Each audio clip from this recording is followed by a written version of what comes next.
সকলকে স্বাগত জানাচ্ছি ইউটিউব চ্যানেল বিপারবিড়িতে। বিপারবিড়ির প্রতিদিনের আয়োজন আজকের সংবাদপত্রের শিরোনাম আপনাদেরকে জানিয়ে দিব।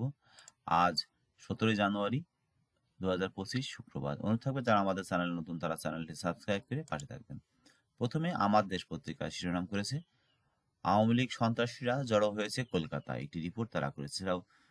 সাব শিরোনাম করেছে নেতৃত্বে সম্রাট শাওন, নিউ টাউন, রাজারহাট পলাতকদের অভয়ারণ্য, মোবাইল ফোনে যোগাযোগ করে সংগঠিত হচ্ছে, আছেন আনন্দ ফুর্তিতে, দেখছেন সিনেমা। সেই রিপোর্টটিও আজকে আমার দেশ প্রধান শিরোনাম করেছে। এছাড়াও জুলাই ঘোষণাপত্র সর্বসম্মতিক্রমে দিতে একমত সব দল ও নেতারা, ছাত্র নেতারা, সেই রিপোর্টটি করেছে। ট্রাম্পে চাপে গাজায় যুদ্ধবিরতি কার্যকর হচ্ছে রোববার থেকে। আজকে দৈনিক প্রথম আলো শিরোনাম করেছে ঘোষণাপত্র প্রকাশে মতৈক্য, আরো আলোচনা হবে। জুলাই অভ্যুত্থানের ঘোষণাপত্র, সবার মতামত নিয়ে ঘোষণাপত্র করতে চাই প্রধান উপদেষ্টা, সেই রিপোর্টটি করা হয়েছে। এছাড়াও ক্ষমতার ভারসাম্য সাই মূলনীতি প্রশ্নে অভিন্ন। জুলাই গণ অভ্যুত্থানে শহীদ 834 জনের নাম গেজেট প্রকাশ, সেই রিপোর্টটি করা হয়েছে।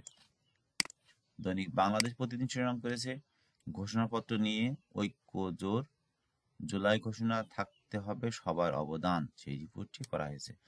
অতি জরুরি সংস্কার আগে, কমিশন সুপারিশ নিয়ে রাজনৈতিক দলের প্রতিক্রিয়া। এছাড়াও সর্বদলীয় বৈঠক, যাননি 3 দল, যতদিন আছি একতা নিয়েই থাকবো, ডক্টর ইউনূস বলেছেন। দৈনিক ইনকিলাব শিরোনাম করেছে জুলাই ঘোষণাপত্র নিয়ে প্রধান উপদেষ্টার সঙ্গে সর্বদলীয় বৈঠক, ঐক্যবদ্ধ থাকলে সাফল্য আসবেই, সেই রিপোর্টটি করা হয়েছে। এছাড়াও পাহাড়িদের রাস্তায় নামালো কারা, একটি রিপোর্ট আছে মানব ইনকিলাব পত্রিকায়। এছাড়া জুলাই আগস্ট গণ অভ্যুত্থান, প্রথম গেজেটে 834 জন শহীদের নাম, রোববার গাজা কার্যকর হচ্ছে গাজা যুদ্ধবিরতি, সেই রিপোর্টটিও করেছে আজকে ইনকিলাব। দীর্ঘ 17 বছর পর কারামুক্ত, কারাগার থেকে বের হয়ে বাবর বললেন আল্লাহু আকবার। দৈনিক সমকাল শিরোনাম করেছে এজেন্ট আউটলেটে এখন ব্যাংক শাখা দ্বিগুণ, শুক্রবারের বিশেষ রিপোর্ট এটি তারা করেছে।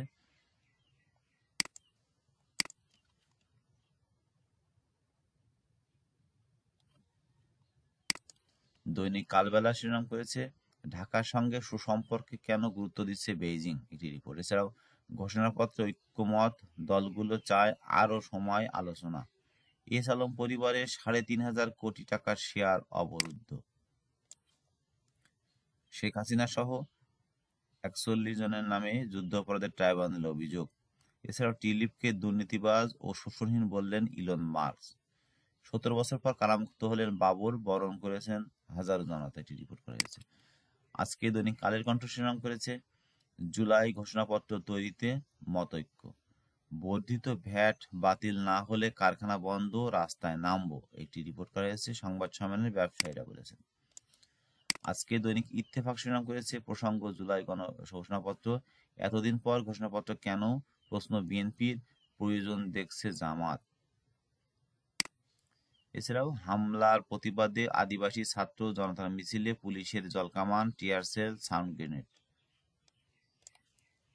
যুগান্তর শিরোনাম করেছে সবার মতামতে হবে জুলাই ঘোষণাপত্র। এছাড়াও ইসলামী ব্যাংকের নামে বেনামে ঋণ, 70,000 কোটি টাকা লোপাট, বাস্তবায়নের প্রয়োজনে রাজনৈতিক ঐক্যমত, এটি রিপোর্ট করেছে।